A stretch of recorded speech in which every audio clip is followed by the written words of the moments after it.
우리 한번 따라해 주시기를 바랍니다. 믿는 자에게는 능히 하지 못할 일이 없다. 여러분 이것을 믿습니까? 그래서 오늘 설교 제목은 믿음의 능력을 경험하자입니다.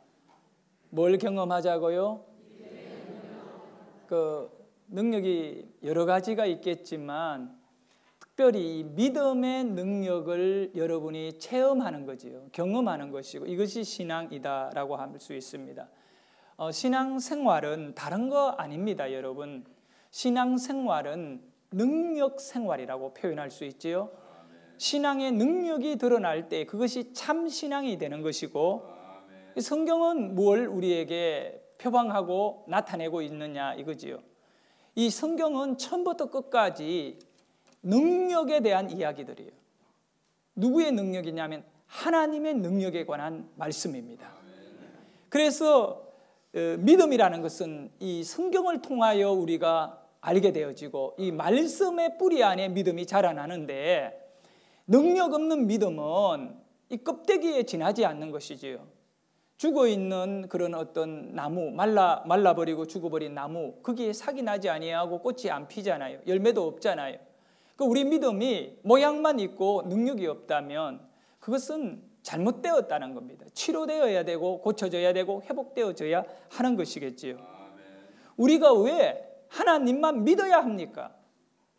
세상에 우리보다 훨씬 많은 숫자의 사람들이 수많은 다른 신들을 믿고 있는데 우리는 하나님이 아니면 안 된다라고 말하느냐 말입니다. 거기에 대한 정확한 대답은, 다른 신은 구원을 주는 능력을 가지지 않았기 때문에, 하나님이 아니고는 구원을 얻을 길이 없기 때문에 우리는 하나님만 믿어야 하는 것입니다. 한 아버지가 자기의 아들이 청년이었어요.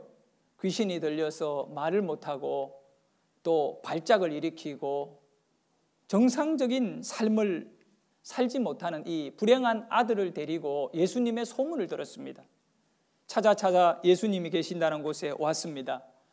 그런데 그때 예수님은 3명의 제자를 데리고 산 위에 올라가셔서 기도하셨고, 그제 마을에 있었던 9명의 제자들이 그 한 아버지가 귀신 들린 아들을 데리고 온 이 사람을 상대했던 것이지요.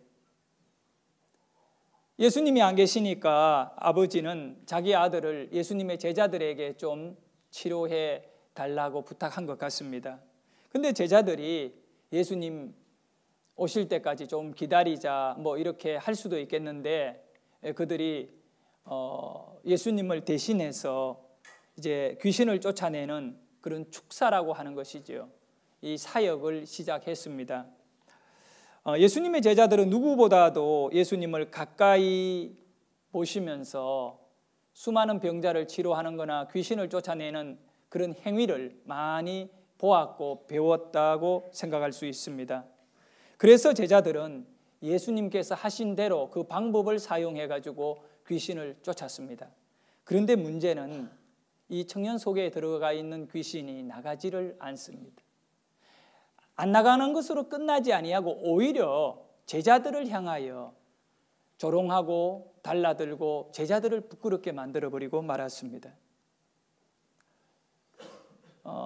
제가 아는 분 가운데에 본인이 현장에서 지켜본 이야기를 들려주었습니다. 귀신을 쫓아내기 위해서 어떤 한 분이 예수 이름으로 명한다, 이 더럽고 악한 귀신아 누구에게서 떠나가라 명령을 딱 내렸는데, 그 귀신 들린 여자분이 그 명령을 내리는 분을 향하여 딱 쳐다보면서 하는 말이, 네가 그렇게 귀신을 쫓아낼, 나를 쫓아낼 자격이 있나? 그러더래요. 당당하게. 그러면서 이 명령을 내리고 있는 분에 관한 도덕과 윤리의 문제를 그 자리에서 이름을 거론하면서 엎어 내려가니까 이 분이 얼굴이 벌개지면서 부들부들 떨면서 그 자리에서 도망을 갔답니다. 귀신도 훤한 거예요. 아무나 막 건들다가는 더 난처해질 수도 있다는 거죠. 근데 이 제자들이 귀신을 못 이겼어요. 그리고 우리 예수님이 우리가 읽은 본문 15절의 말씀 한번 보여줄까요? 이 말씀의 의미가 아주 깊지요. 온 무리가 곧 예수를 보고 매우 놀라며 달려와. 온 무리가 놀랐다는 거예요. 너무 기쁜 거지요.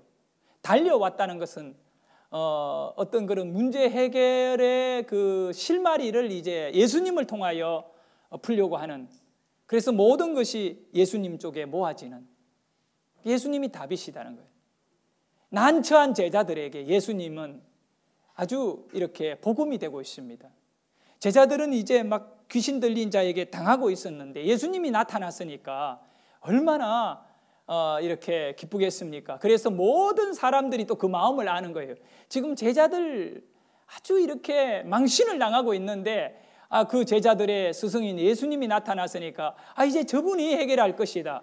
그래서 온 무리가 제자들과 함께 예수님을 발견하고 예수님께 쫓아와 가지고 엎드려 절하면서 소라는 한 그 환경이 이제 좀 바뀌어지기 시작합니다. 예수님이 그래서 물었습니다. 이 무슨 일이냐라고 했을 때 18절의 말씀, 오늘 본문 18절의 말씀 우리 함께 읽을까요? 귀신이 그를 잡으며 거꾸러져 거품을 흘리며 이를 갈며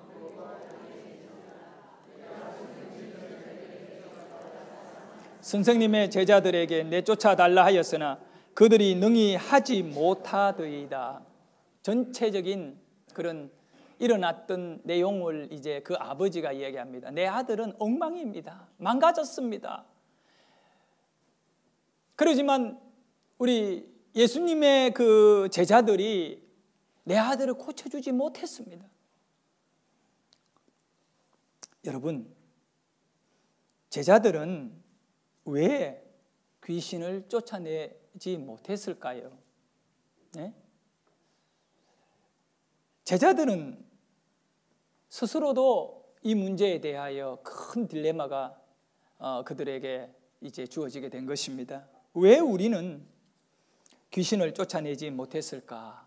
또 귀신이 쫓겨나지 않았을까? 우리가 신앙생활을 하면서 우리 자신의 신앙에 있어 중요점을 하나 발견해야 되는데, 여러분, 이 능력이라는 것이 성경 안에 갇혀있는 능력이 아니라 예수를 믿는 모든 성도 한 사람 한 사람에게 역사하는 능력이 되어야 합니다. 영화를 보게 되면 주인공이 반드시 나옵니다. 모든 스토리는 이 주인공을 중심으로 움직여지는데 소설도 그렇고요, 드라마도 마찬가지입니다. 이 드라마나 소설이 끝나는 지점이 있어요. 확실히 끝날 때는 언제냐 하면 주인공이 죽어버리면 더 이상 영화도 드라마도 소설도 이어가지를 못합니다. 한 사람이 죽어버리면 끝나는 겁니다. 그런데 기독교는 주인공이었던 예수님이 이 땅에 계시지 않습니다. 십자가에 죽으시고 부활하신 이후에 하늘로 갔습니다. 그러나 이 기독교는 끝나지 않았습니다. 이것이 무엇을 우리에게 의미하느냐 하면, 여러분의 신앙생활 자체는 주인공이 누구냐를 분명히 알아야 됩니다. 예수님이 지금도 이 땅에 살아계신다면 주인공이 예수님입니다. 하지만 예수님은 하늘에 올라가시고 우리 예수를 믿는 한 사람 한 사람의 신앙의 주인공은 바로 나 자신이어야 한다는 걸 아셔야 합니다. 아멘. 여러분은 목사를 위하여 교회에 나온 자가 되면 안 됩니다. 셀 리더나 아니면 다른 어떤 사람 때문에 신앙생활 한다면 그거는 잘못된 믿음이고, 주인공이 자기여야 하는 것임에도 불구하고 바로 딴 것에 중심을 두고 있기 때문에 그것은 가짜의 믿음일 수밖에 없습니다. 능력이 믿음 안에 있습니다. 믿음 없는 능력은 가짜입니다. 그래서 수많은 종교들이 구원을 줄 수 없기 때문에 가짜인 것입니다. 속이는 것이고 사기인 것이요. 근데 기독교가 진리일 수밖에 없는 것은 바로 진리에는 능력이 있다는 것입니다. 그런데 그 능력이 목사의 것이 아니라 나의 것이라는 사실을 아셔야 됩니다. 나 자신의 것. 바로 주인공은 나다. 신앙의 주인공은 나다. 그래서 내가 능력을 드러내고 내가 능력을 경험하고 내가 능력을 체험하는 신앙이 되어야 하는 것입니다. 예수님의 제자들은 여기에서 딜레마에 빠진 것입니다. 왜 우리에게는 능력이 나타나지 않느냐 말입니다. 왜 우리가 귀신을 쫓아낼 때에는 귀신이 떠나지 않았느냐. 그 뒤에 바로 예수님이 그 아들을 데리고 오라 이래가지고 그 아들에게 딱 한마디 묻습니다. 네가 언제부터 이 아들이 이렇게 어려웠냐? 그럴 때 그 아들이 어릴 때부터 그렇습니다 하고 그 아들을 대면하는 순간에 그 아들에게서 귀신이 떠나가 버렸습니다. 할렐루야. 그리고 그날 저녁에 이제 그 모든 분주했던 환경이 다 끝나고 따로 예수님하고 제자들이 집에 들어가서 그들이 앉았어요. 한 곳에 앉았는데 그때 제자들이 하루 종일 9명의 이 제자들이 아무것도 이제 더 이상 그 생각도 나지 않고 또 의미가 없는 거예요. 이 문제를 해결해야 되는 거죠. 왜 우리가 사용한 방법은 귀신이 나가지 않았고 예수님이 사용한 방법은 능력이 나타나고 귀신이 떠났느냐. 이것에 대하여 그들은 의문을 갖고 또 예수님과 함께 이 마가복음 9장 28절의 말씀에 보면 이렇게 말씀하고 있죠. 집에 들어가시며 이제 낮에 모든 일이 다 끝나고 집에 들어간 거예요. 제자들이 조용히 묻자 너무 부끄럽기도 하고 이 문은 심각하고 중요한 문제이기 때문에 아주 진지하게 예수님에게 물었습니다. 우리 같이 한번 읽어볼까요? 우리는 어찌하여 능히 그 귀신을 쫓아내지 못하였나이까? 왜 우리의 방법은 안 통했느냐 이거예요. 제자들은 귀신을 쫓아냄에 있어 자신들이 사용한 방법과 예수님이 사용하신 방법의 차이가 무엇인지를 분명히 알고 그 이후에 그들이 그 예수님이 사용한 방법을 제대로 한번 쓰고 싶다라고 하는 보이지 않는 그런 소원을 가진 것 같습니다. 그래서 예수님께 물었는데 예수님은 너무나 간단하게 대답해 주셨습니다. 아주 단순하고 정확한 대답을 주셨습니다. 이거는 제자들이 생각했던 것과 전혀 다른 답을 주신 겁니다. 어떤 방법, 그러니까 제자들이 썼던 방법과 예수님이 쓰는 방법의 차이가 무엇인지에 대하여 그 의문을 갖고 또 이걸 알고 자기네들이 해결받고 싶어서 예수님께 물었는데 예수님은 나는 이런 방법을 사용했고 너희들은 그런 방법을 사용했기 때문에 안 되었다. 이렇게 말해주면 제자들이 질문한 의도의 답을 얻게 될 것입니다만은 그러지 않았어요. 또 아니면 아직은 너희들은 아니야. 아주 이렇게 겁없이 아무나 센 자를 붙들고 막 그렇게 실험하지 마. 이렇게 말씀해 주셨더라도 뭔가 좀 답이 다를 건데 그러지 않습니다. 분명히 제자들에게도 그 능력이 나타날 수 있음에도 불구하고 나타내지 못했다는 겁니다. 거기에 대한 가장 단순한 대답이 방법이 아니라 능력이다라고 하는 말씀으로 예수님은 대답해 주었습니다. 너희들이 쓴 방법과 나의 쓴 방법의 차이가 아니다. 이거는 능력의 차이다. 이거는 능력의 차이다. 너희들이 수많은 방법을 바꾸어 보아라. 그런다고 너희들에게 그 어떤 역사가 영적으로 나타나겠느냐? 세상에 많은 사람들이 방법을 얼마나 찾았느냐 이거예요. 그렇지만 그 방법 속에는 역사함이 없었던 것입니다. 그래서 예수님이 하신 말씀이 바로 이 29절의 말씀이지요. 제자들에게 29절 말씀 우리 같이 한번 읽어볼까요? 시작. 이러시되 기도 외에 다른 것으로는 이런 종류가 나갈 수 없느니라. 예. 그 어떤 이런 제추쇼 그 방법이 아니라 바로 기도 외에다. 기도가 뭐냐 하면 능력이거든요. 기도는 예수 이름으로 구하는 능력이기 때문에 우리가 기도 이 의미는 능력에 대한 의미를 우리가 생각해야 합니다. 귀신을 쫓아내는 능력은 방법에 의해서 되는 것이 아니라 기도의 능력입니다. 이 기도의 차이가 바로 능력의 차이다라고 하는 결론을 맺게 되는 것이겠죠. 성도의 삶이란 아주 단순합니다. 여러분 복잡하지 않습니다. 이 성도의 삶을 여러분께서 만약에 방법에 대하여 늘 고민하고 추구한다면 그것은 복잡해질 수밖에 없습니다. 그러나 여러분의 삶을 능력 있는 능력의 신앙이 되게 하는, 여러분 자신이 이런 체험하는, 기적을 체험하는 그런 믿음의 주인공이 되고 싶어 한다면 복잡해지면 안 됩니다. 단순해야 됩니다. 그 단순함은 바로 모든 문제를 기도로 끌어가면 되는 겁니다. 이 기도의 역사가 일어나고 능력이 나타납니다. 사탄이 하는 일 가운데 가장 집요하게 성도들에게 달라들어서 하는 일이 있습니다. 그것은 바로 꿈을 빼앗아가는 겁니다. 성도들의 삶에서 꿈을 허물어 버리는 거고 또 꿈의 출구를 막아버리는 것이지요. 여기서 여러분이 나의 꿈은 뭘까? 건강하고 또 남들보다 더 많이 이렇게 권세를 가지고 이렇게 살고 싶은 꿈, 세상에서 모든 사람이 부러워하고 이런 인생, 이것이 여러분의 꿈이 될 수도 있는데 그거는 세상의 불신자들도 다 이룰 수 있는 그런 삶의 내용이 아니겠습니까? 이 꿈을 잃어버린 성도는 절망과 고통에 빠지게 되는데 이 꿈이 뭐냐면 우리가 가지는 최대의 꿈은 내가 하나님께 기도하면 하나님은 언제나 나에게 응답 주신다는 영적인 꿈. 이 꿈이 허물어지면 다 허물어지는 거예요. 마귀는 여러분에게 돈을 가지고 또 명예도 권력도 가지라고 말하지만 이 하나님께 기도하며 응답받는 것은 하지 말라고 유혹하는 것이죠.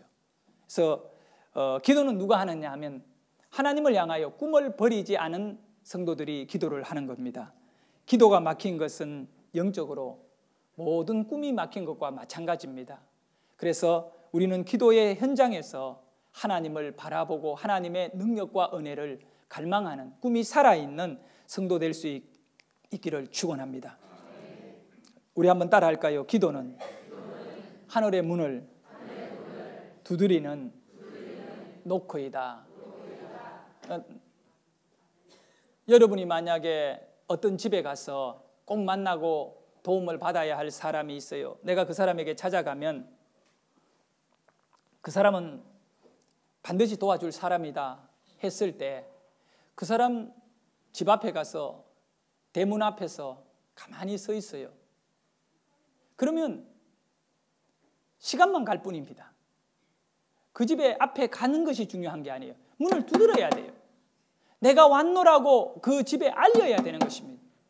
내가 지금 심각한 어려움이 있으니까 당신이 나를 좀 도와줄 수 있으니까 도와달라고 구해야 하는 겁니다. 그래서 성경은 뭐라고 말씀하시나요?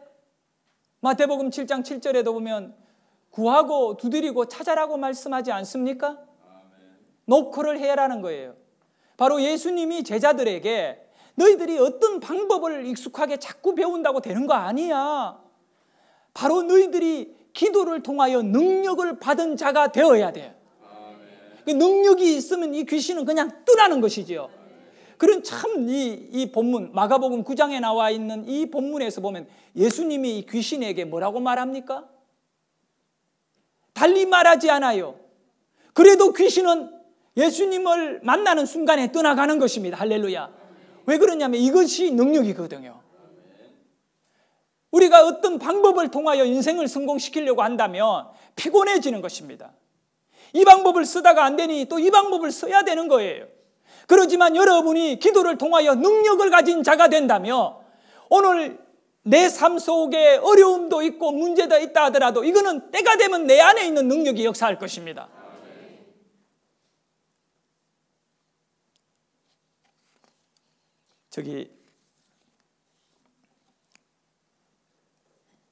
예수님은 사람들에게 부정적 인생이 되지 말고 아주 긍정적인 이 믿음의 사람이 될 것을 부탁하는데 우리의 긍정은 다른 데 있지 않습니다. 우리가 무엇에 대하여 긍정하고 살아야 되느냐? 하나님의 능력에 대한 긍정인 것입니다. 하나님의 능력을 긍정하시기를 바라요.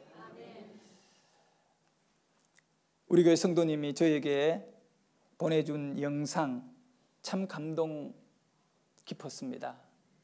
그래서 오늘 이 말씀과 함께 같이 좀 나누고 싶은데요. 2000년도에 그 호주의 시드니 올림픽 하계 올림픽 때 10m 그 다이빙에 미국 선수 로라 윌킨슨이라고 하는 이 자매가 수영 선수였습니다. 그런데 뭐 두각을 나타내는 그런 세계적인 선수는 전혀 아니었습니다. 주로 이런 다이빙 쪽으로는 중국 선수들이 탁월하고요. 또 백인들은 좀 약한 면이 없지 않아 많이 있습니다. 근데 그 올림픽을 3개월 앞두고 훈련하다가 오른쪽 다리 뼈가 이제 골절, 그러니까 아마 부러졌나 봐요. 그래서 병원에서 7주 동안 2달이죠. 2달 동안 기부술을 하고 꼼짝 못하고 누워 있어야 합니다. 한 달 남은 거예요. 근데 이 출전이 올림픽 출전은 평생에 한 번 오는 기회인데 어렵게 국가대표가 되어서 출전하려고 하는데 이렇게 사고가 났으니까 너무나 낙심될 수밖에, 절망할 수밖에 없어요. 그런데 이 자매는, 로라 윌킨슨은 예수를 믿는 독실한 신앙이에요. 병상에서 하나님께 눈물로 기도하면서 성경 말씀을 외우고 또 외우고 말씀을 붙잡고 몸부림쳤어요. 빌립보서 4장 13절의 그 말씀, 내게 능력 주시는 자 안에서 내가 모든 것을 할 수 있느니라. 아멘. 예수님이 내게 능력을 주셔가지고. 아멘. 여러분 영상을 보도록 하겠습니다. 사랑하는 우리 성도 여러분, 때로는 우리가 힘든 그런 문제를 끌어안고 어떻게 해야 하나 신음할 때가 참 많이 있습니다. 힘든다는 이유로 하나님을 원망하기도 하며 내 삶에 대하여 절망을 느끼게 됩니다. 하지만 여러분, 그때에 말씀을 붙잡을 수 있기를 바랍니다. 이 주님의 말씀이 바로 여러분 안에 방법이 아니라 능력인 것입니다. 방법을 찾는 자는 하나님 없는 사람들입니다. 하지만 우리는 능력의 하나님을 믿는 사람들입니다. 오늘 내가 당하는 환난과 고통과 인생에 쓰리친 이 모든 고통에 이르기까지 능력의 하나님 안에 들고 나오는 것입니다. 그 하나님의 능력이 여러분을 인생의 주인공으로 만드는 것입니다. 아멘. 오늘 하나님의 말씀이 여러분에게 힘이 될 수 있기를 원합니다. 아멘. 여러분이 힘드신가요? 아프고 고통스러운가요? 또 부족함을 느낍니까? 능력은 어떻습니까? 내게 아무런 힘이 없고 그런 상태에 있다고 여러분이 생각합니까? 주님의 말씀을 다시 한번 붙잡고 힘을 얻고 치료받고 능력을 받으시기를 바랍니다. 아멘. 어떤 상황 속에서도 주님은 여러분의 힘이 되어 주십니다. 아멘. 나의 힘이 되신 여호와여, 내가 주를 사랑하나이다. 우리의 믿음이 내게 능력 주시는 예수 그리스도 안에 머물기를 축원합니다. 방법이 아니라 예수의 이름이 답입니다. 능력의 이름 예수를 온전히 붙잡고 능력의 이름 예수를 전할 수 있기를 원합니다. 방법 전하는 자가 아닙니다. 너 인생에 승리할 수 있는 방법을 전해줄게. 전부 이것은 답이 될 수 없습니다. 능력을 줘야 되는 것입니다. 방법으로 버티는 세상에 수많은 사람들이 있습니다. 그들에게 깨닫게 해야 됩니다. 당신의 방법을 내려놓으라고 해야 됩니다. 예수님의 능력을 받으라고 해야 합니다. 바로 예수 그리스도의 이름, 내 이름으로 너희가 무엇이든지 구하면 내가 너희에게 시행하여 주리라고 하셨습니다. 예수 이름이 우리에게 방법이 되어야 됩니다. 예수님께서 여러분에게 명령하십니다. 할 수 있거든이 무슨 말이냐? 믿는 자들에게는 능치 못할 일이 없을 것입니다. 이 믿음을 붙잡고 우리는 이렇게 하나님께 고백해야 됩니다. 이제 여러분이 주님에게 고백할 순서요 차례가 왔습니다. 내게 능력 주시는 자 안에서 내가 모든 것을 할 수 있습니다라고. 그것이 내가 믿음의 주인공이 되는 것입니다. 함께 기도드리겠습니다.